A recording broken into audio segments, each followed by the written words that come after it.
Coming up today on the Nick Craig Show, another batch of primaries on Tuesday night. Some interesting results, particularly out of New York City, as the Democrat Party continues its surge to the left. We'll have all the details coming up.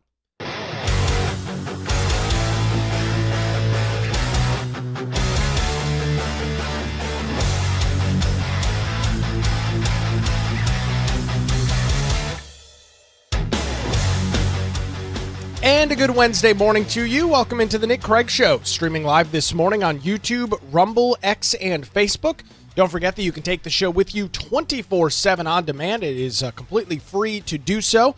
Just search for the Nick Craig Show in your favorite podcast app. You can also listen online by visiting the website nickcraig.com. And don't forget to get access to our daily show notes over at patreon.com/Nick Craig. Our show this morning brought to you by the Law Group here in Wilmington. For any legal questions or challenges, 910-251-6088 or online at lawgroupnc.com. We'll hear more from them coming up a little bit later on in the program this morning.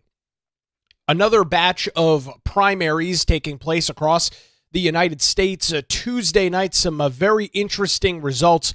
We'll get into that coming up here in just a minute, but I want to start off with what I mentioned in the morning line email. For those that are not familiar, each and every weekday morning you can subscribe to a email newsletter that provides you the top stories from across the state of North Carolina. It's called the NC Morning Line. You can get it for free, ncmorningline.com. Just go there, put in your email address, and you'll get an email each and every weekday morning at 6:30 in the morning. Start your day off with the top stories across the state. And I mentioned something that I've been kind of ignoring as a topic because I really just don't think it's that interesting, but it just continues to go on. And so I felt the need to address it. This is the nonsense going on with the reflecting pool in Washington, D.C. And I know you've seen and heard about it because it's like the only thing that the left-wing media here in the United States has been talking about over the last couple of days. I mean, they have put so much time, have given so much coverage to such a non-issue. It's absurd. It's totally absurd how much time they have spent talking about the Lincoln Memorial reflecting pool.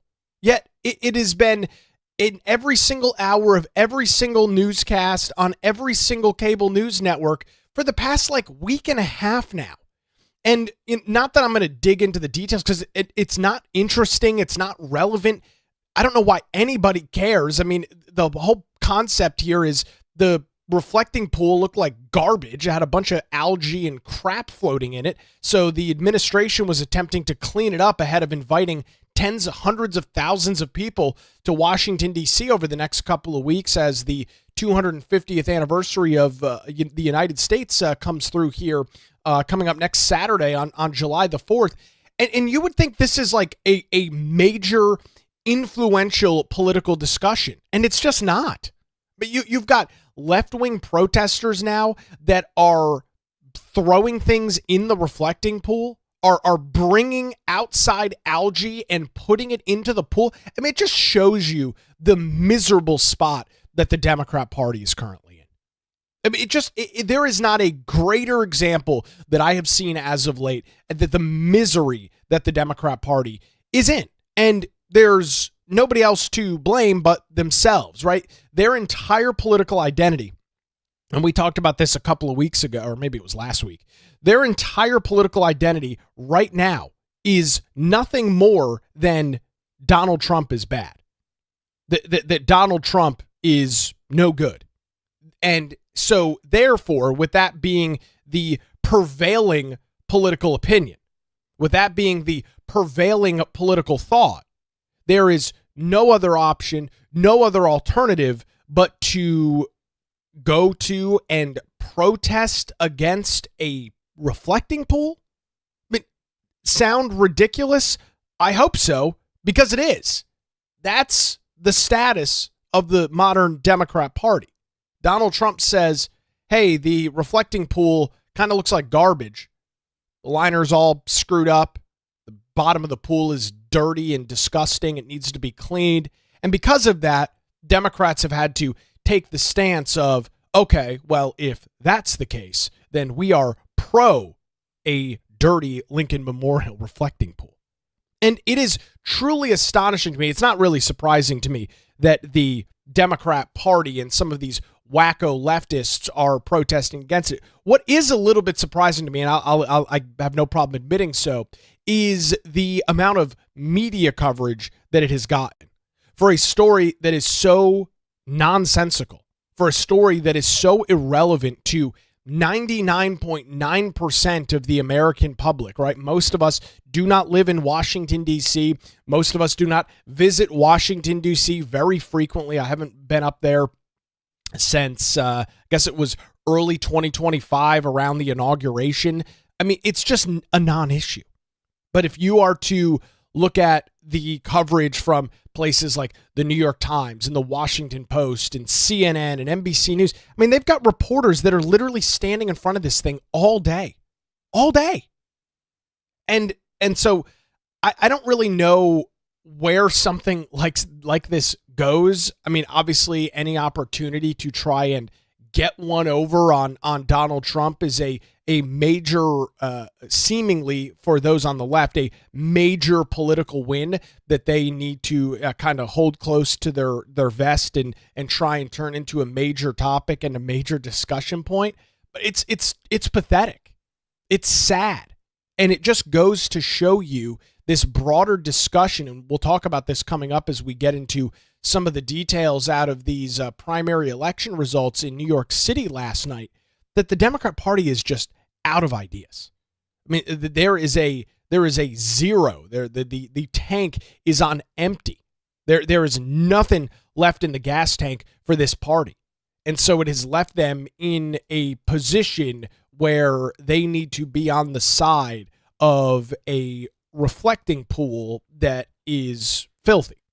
A reflecting pool that has got a bunch of dirt and grime, which makes sense. It's not a covered pool. It's a very large reflecting pool over there at the Lincoln Memorial. It gets dirty.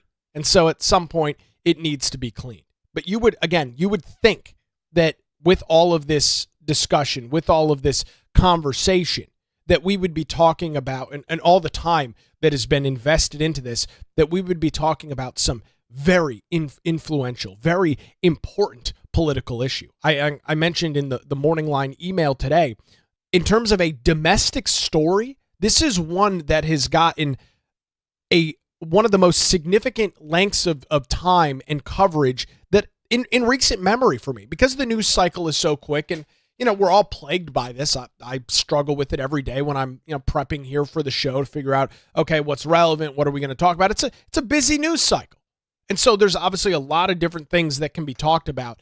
It is genuinely shocking and surprising to me that this story about a reflecting pool and everything associated with it has garnered so much media attention. And now you've got fences that are going up around the reflecting pool because protesters can't help themselves but protest a clean pool. Protesters can't help themselves but to try and cut the liner of the pool to, I don't know, own Trump. I mean, you're owning Donald Trump, who is going to be your president for the next 2.5 years, by cutting the liner on the Lincoln Memorial reflecting pool. I mean, I can't think of something that provides any less political influence than that. You are not owning the GOP. You're not owning MAGA by defacing the Lincoln Memorial reflecting pool.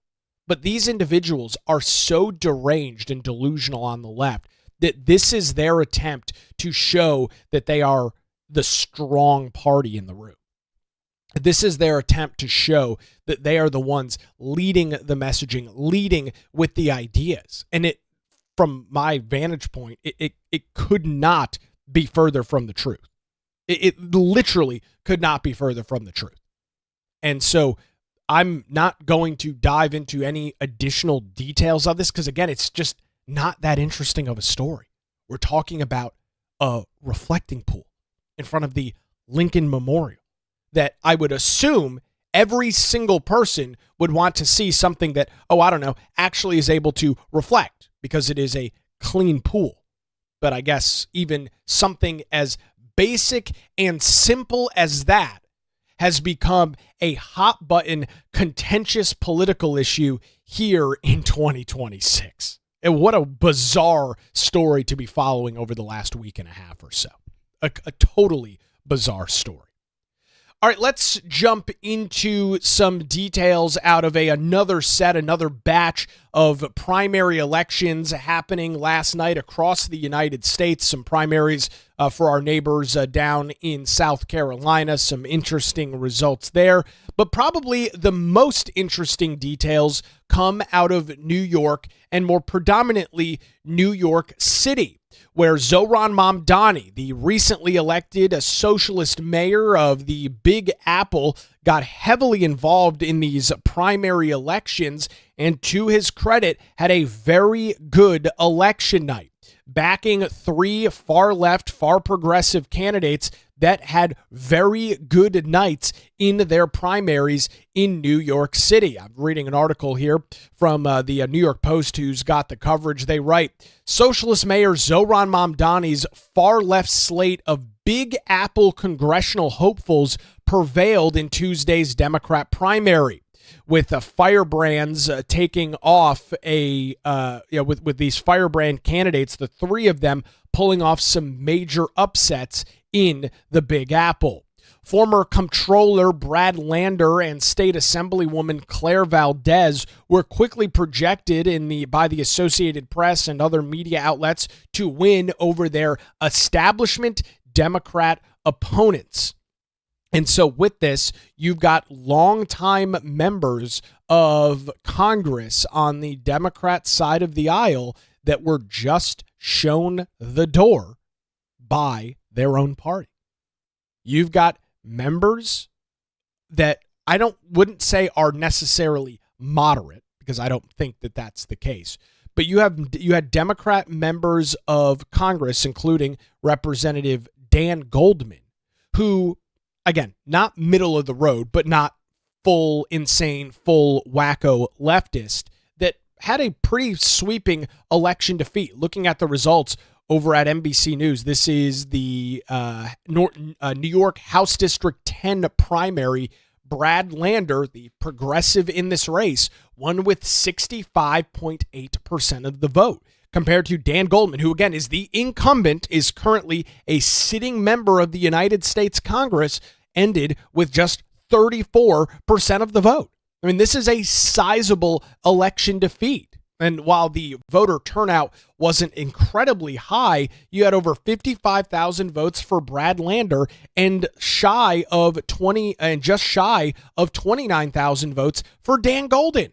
That's a pretty significant election defeat. I mean, when we talked about some of the interesting GOP primaries that have taken place, similar over the last 2 months or so, as we've been watching this primary season continue to play out in a variety of different states across the nation, this is some of the similar results we've seen with MAGA versus non-MAGA candidates. And in all of those elections, I've told you here, it is a clear sign of what's going on and what's moving forward. And you are now beginning to see that in the Democrat Party. And so the big question is, with these more rational, and obviously that is a subjective term, but with these more rational Democrat candidates, some of them being incumbents in their positions, losing pretty handedly in their election results, in voting yesterday, what does this mean for the Democrat Party moving forward? What does this mean for November? For years now, even back to when I was hosting mornings in Wilmington, doing the 3-hour morning talk show, one of the things that I've talked about consistently is this ongoing struggle, this ongoing battle, what I have called the ongoing civil war within the Democrat Party. And I believe it is as real as possibly can be. You've got these more establishment, in some cases more moderate, but not always the case, more moderate individuals that understand that the far left and their progressive ideology and their progressive agenda is in large part not palatable to the vast majority of the American public. They understand this. You can say whatever you want about the Democrat Party. I, of course, make plenty of jokes from time to time about how I believe how out of touch I believe they are with the vast majority of the American people. But there are plenty of Democrats that very clearly understand this. And in some cases, high-level Democrats. I think Chuck Schumer is probably the greatest example of this. He's been there forever. He understands the game. He understands the process. He knows what's going on here. And he is terrified. He won't say this publicly, of course, but he is terrified as to what he's seeing. He is terrified with these far-left progressive candidates performing as well as they have been, albeit in primaries. Why? Because in November, coming up here in just a couple of months, you are going to watch Republican ideals and Democrat ideals square off on the national stage. And in large part, many of the platforms, many of the policies, many of the ideas that are pushed by individuals like Zohran Mamdani, like Assemblywoman Claire Valdez, like former New York City Comptroller Brad Lander, and the other individual, I forgot her name, that won on Tuesday night. These ideas are not broad. These ideas may work in New York City. They may work in San Francisco, Los Angeles, Portland, Seattle, Chicago. Name your big blue city where some of these ideas might have some pretty strong support. And that's true. And in these heavy urban areas, things have moved very far left. And those are the ideals that are held by a lot of the individuals in those areas. There's no escaping that reality at all. And I'm not here today to tell you that these ideas aren't real, that nobody supports them. That's not true. These ideas are embraced in these heavy urban areas across the United States. The question becomes, when these issues are essentially wheeled out on the national stage, when you have to defend these issues, not just to the Democrat Party, but to more moderate, middle-of-the-road voters, some that will undoubtedly lean left, others that will undoubtedly lean right, and Republicans, depending on where the election is taking place, what the district looks like, so on and so forth. When you have to cart these ideas out to the broader public, what is the end result? And I am a strong believer at this point, and this is subject to change. I am not here to tell you that this is set in stone. But as of right now, from everything I've been able to ascertain about these far-left socialist, progressive, Marxist candidates, these ideas that they run with are not things that are palatable to the general populace, to the general voting bloc here in the United States. And so that begins for the Democrat Party to create a major problem, as we have talked about in great detail here on the Nick Craig Show. A midterm election like the one coming up in November of this year should be very good for the Democrats. They should have sweeping electoral success, because that's what midterms have shown us in recent history. The party that is in the minority performs very well in that first midterm election after a president is elected. And so the Democrats have a golden opportunity in front of them right now. Are they potentially throwing that away by backing and electing in primaries these far-left socialist progressive candidates? That's the million-dollar question with this entire discussion. What does the impact of this look like as we approach November? I don't think it's beneficial for them. I obviously could be wrong. I don't have a crystal ball. I cannot predict, and I will not predict the election outcomes, at least right now as we approach November. We're still way too far away from it, but the warning signs, again, are starting to build. We'll have more on this coming up in just a couple of minutes. But before that, I want to tell you about the law group here in Wilmington, tell you about Melissa Gott and her team, and remind you, when you have any legal questions across southeastern North Carolina, put your trust in the law group right here in Wilmington.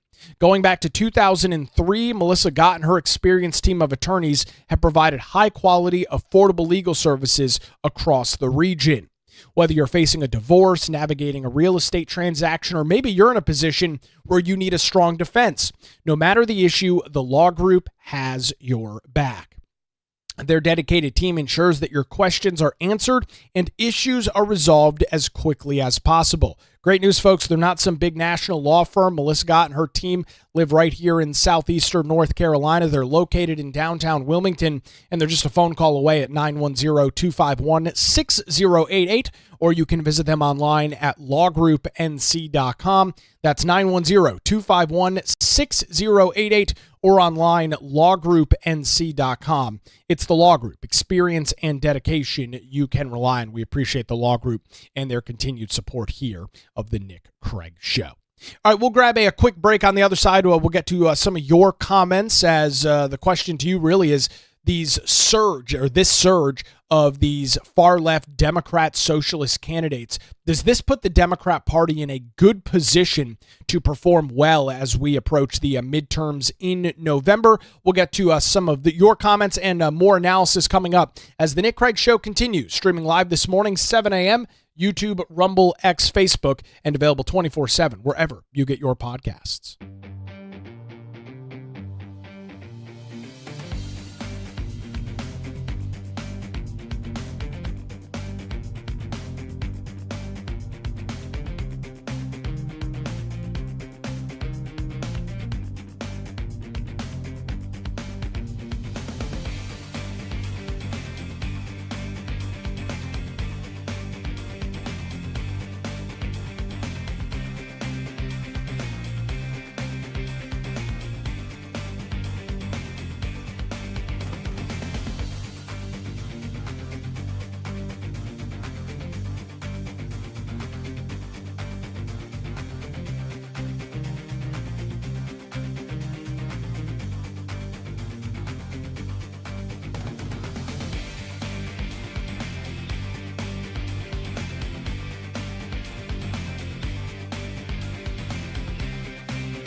Welcome back to the Nick Craig Show. Don't forget, coming up tomorrow night, our Nick Craig Show monthly Patreon hangout for those that support the show over at patreon.com/Nick Craig. We get together once a month, chat about all of the news, topics, and issues of the day. There's been a lot going on over the last couple of weeks. That is headed your way Thursday night, tomorrow night, 7 o'clock. You can get the link to that over at patreon.com/Nick Craig. When you sign up over there, you'll also get access to our daily show notes and more. All of that, patreon.com/Nick Craig. Look forward to chatting with everybody coming up tomorrow evening. All right, back to the big news of the day. More primary elections taking place across the nation last night. Elections in a couple of states, South Carolina having some major GOP primaries. But we're focusing this morning on New York and New York City, where Zohran Mamdani's backed socialist candidates went 3 for 3 and won all of their respective Democrat primaries for the United States House in New York last night.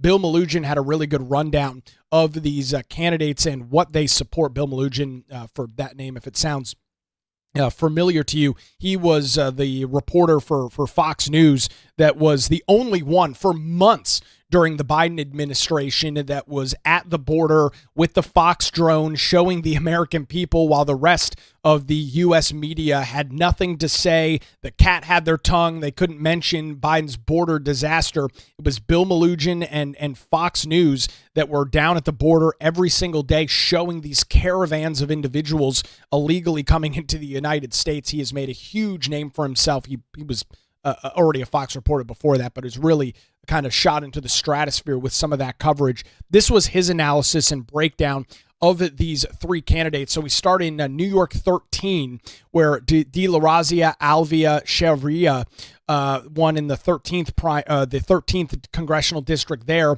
Her policies include abolish prisons, abolish ICE, abolish borders, defund the police, and, quote, all deportations are wrong, including for violent criminals. She has called the United States a, quote, effing disgrace, and said in a prior social media post, I forget to get napkins, so I just wipe my hand on the American flag behind me.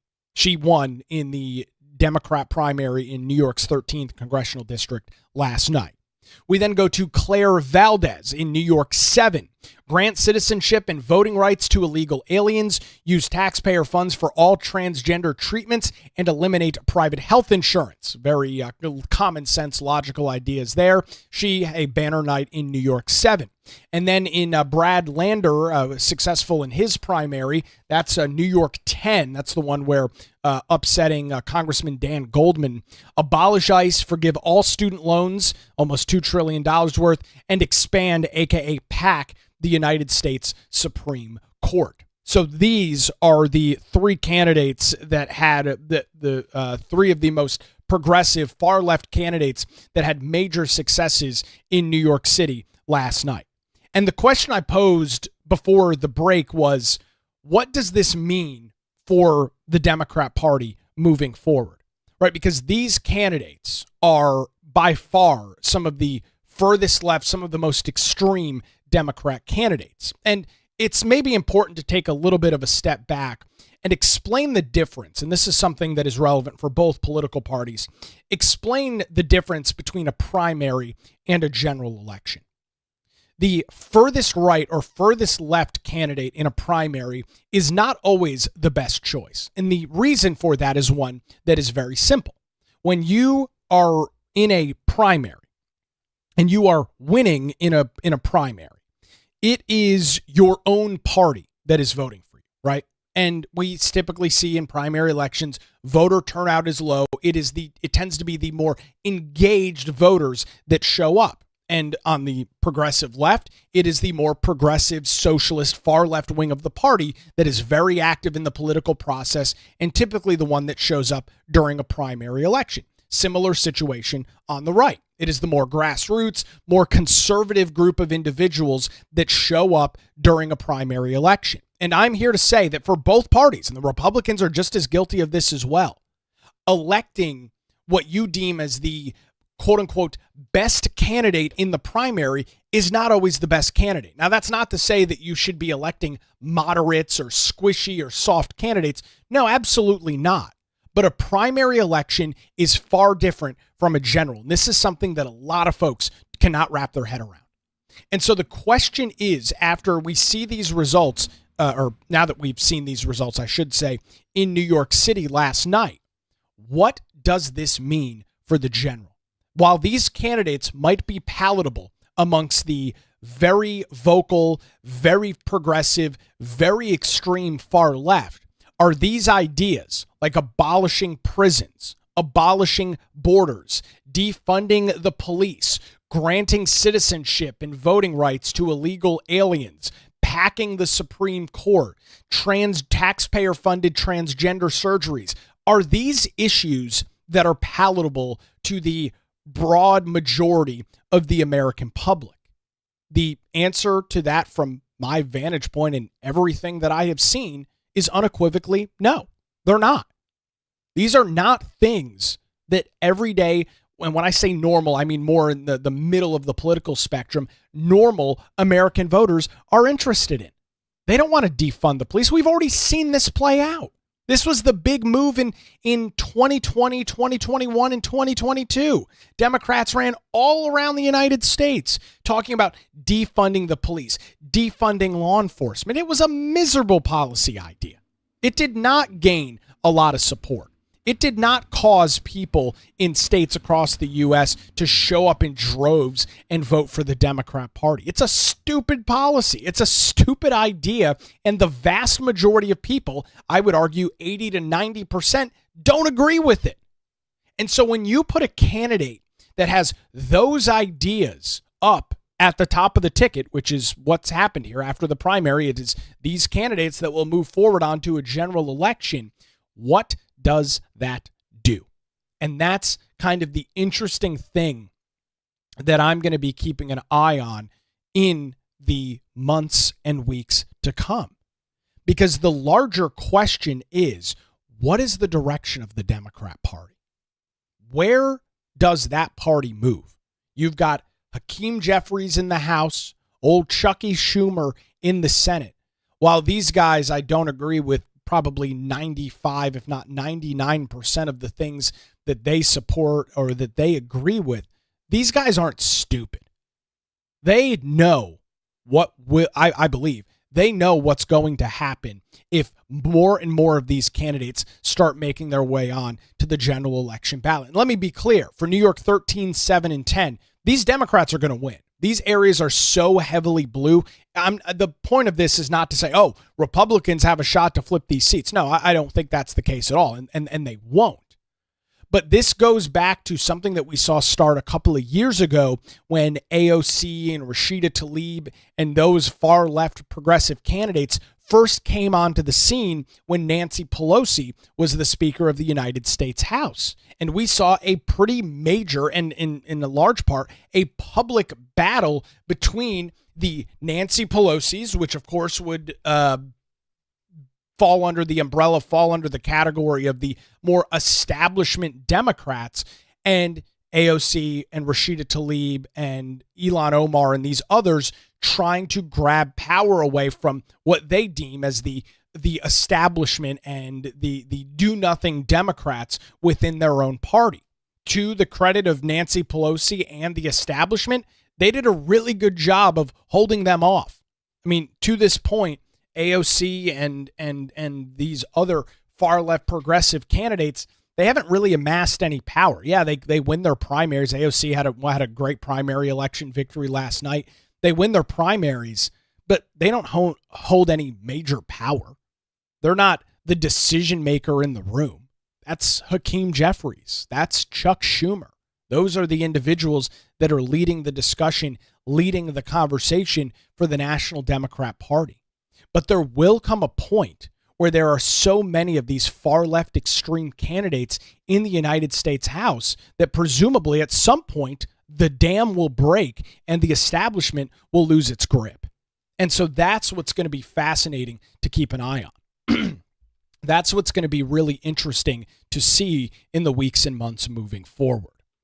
We are chatting about a very interesting night in New York City as three socialist, extreme, far-left candidates backed by Democrat Socialist Mayor Zohran Mamdani had a big-time election primary victories in New York's 13th, 7th, and 10th congressional districts last night, with the major question being, how do we move forward from this? As, you know, for the Democrat Party, what does this mean for them in November? And in larger part, what does this mean for the direction of the Democrat Party nationally, not only in the immediate future leading up to November, but what does this mean for the party to move forward? And so looking at some comments coming into the show, writes, California is the blueprint, depending on their election laws. Plus, the areas that they are winning have been saturated with far left. And that's exactly the case. And that's why I just mentioned The whole point of this discussion is not to say that in the 13th, 7th, and 10th congressional districts in New York that Republicans are going to win. I'm not under any sort of false impression that that is even close to practical. It's not. I do not believe that's going to happen at all. I don't think that's the case. The larger discussion is, what do these longer term, aka Hakeem Jeffries, Chuck Schumer, and other Democrat leadership, what do they do? How do they fight off this growing trend within the Democrat Party? As I think I already made the point, and hopefully you agreed with it, these ideas are largely not palatable by the vast majority of the American people. The vast majority of folks in this country do not believe that defunding the police is a good idea. They do not believe that abolishing borders are a good idea. They do not believe that dangerous, violent, hardened criminals that are in the United States of America should be allowed to stay in the United States even after committing these crimes. They do not believe that. Again, these are very, very unpopular ideas. And so that is kind of the question that I think a lot of folks, I would assume, in high-level Democrat circles are asking themselves right now. Right? Are we at the point where the dam is starting to crack and will eventually give in and break, and all of these radical, far-left progressive candidates will surge to power in Washington, D.C., surge to power in the United States House? And when they do, and if there's enough of them, they eventually will be able to take over leadership and control the Democrat Party. And once that happens, and this is why somebody like Hakeem Jeffries and Chuck Schumer, I believe, are shaking in their boots this morning. Once that happens, once these individuals amass enough seats in the House that they can say, no, we're going to be the leadership of this party, the Democrats are in a miserable position. They are in a really, really bad spot. The 90+% of the American people do not agree with any of these policy platforms. They just don't. You don't think that that's just my opinion on it. You can look at a variety, a litany of different political surveys and polls and find very clearly that the vast majority of people do not agree with defunding the police, getting rid of borders, packing the United States Supreme Court. These are not largely held ideas by the vast majority of the American public, by the vast majority of the American voter. It's just not. So don't shoot the messenger on it. It's just the truth. So Zohran Mamdani was speaking in New York City last night at the election victory party for one of the candidates. Let's just listen into a few minutes of this. Establishment Democrats. And strong turnout on the left could have massive implications for the midterm. Yeah, it was way over 2022.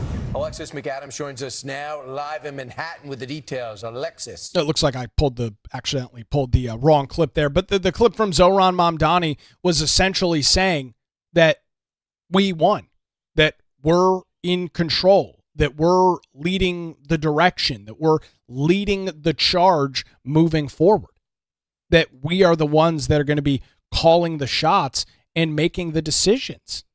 And so that is going to be a very, very interesting thing to see in the weeks and months ahead. This is the right clip. I just didn't have it scrubbed through far enough. This is some of the conversation from some of the candidates and Zohran Mamdani last night in New York City. Take a listen for yourself. Fascism, to abolish ICE, and to stand up to the billionaires. Abolish ICE.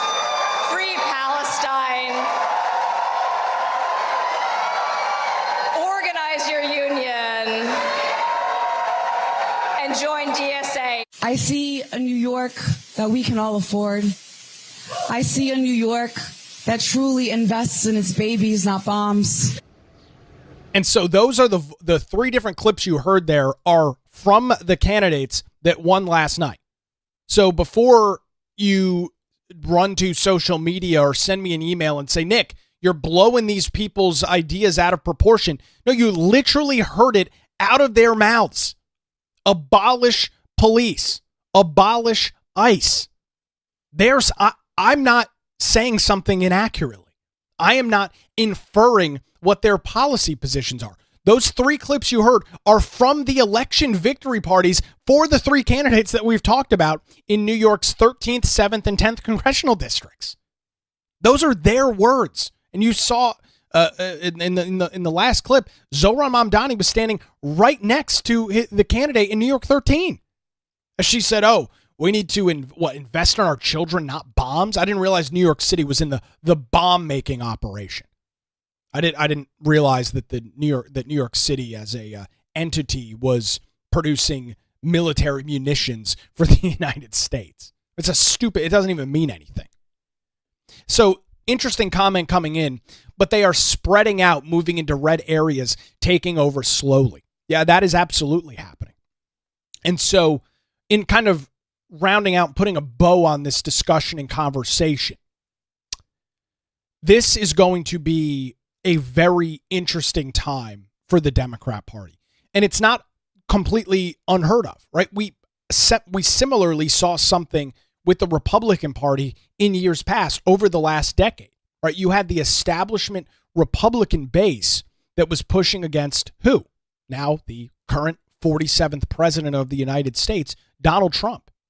You had a major push from within the Republican Party to make sure that Donald Trump wasn't able to have an election victory in 2016. He was. Congress, Paul Ryan, stood against him, worked against him actively as the Speaker of the United States House with a Republican majority for his first 2 years until Republicans lost the majority in 2018.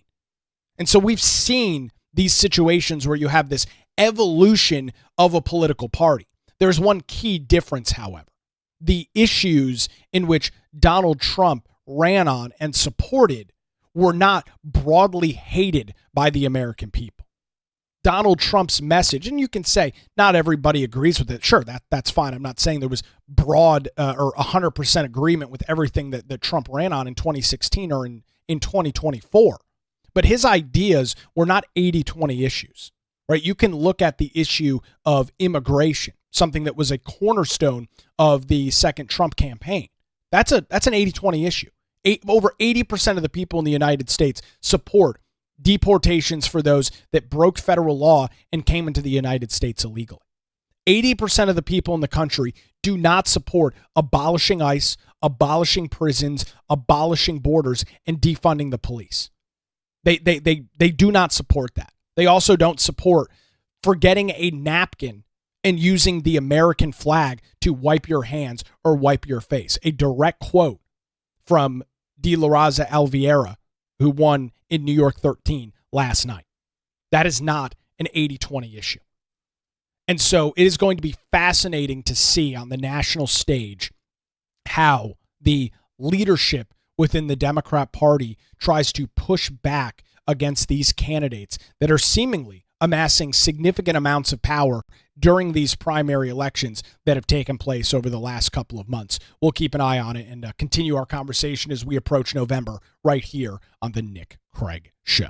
Fascinating to watch. Again, we'll keep an eye on it.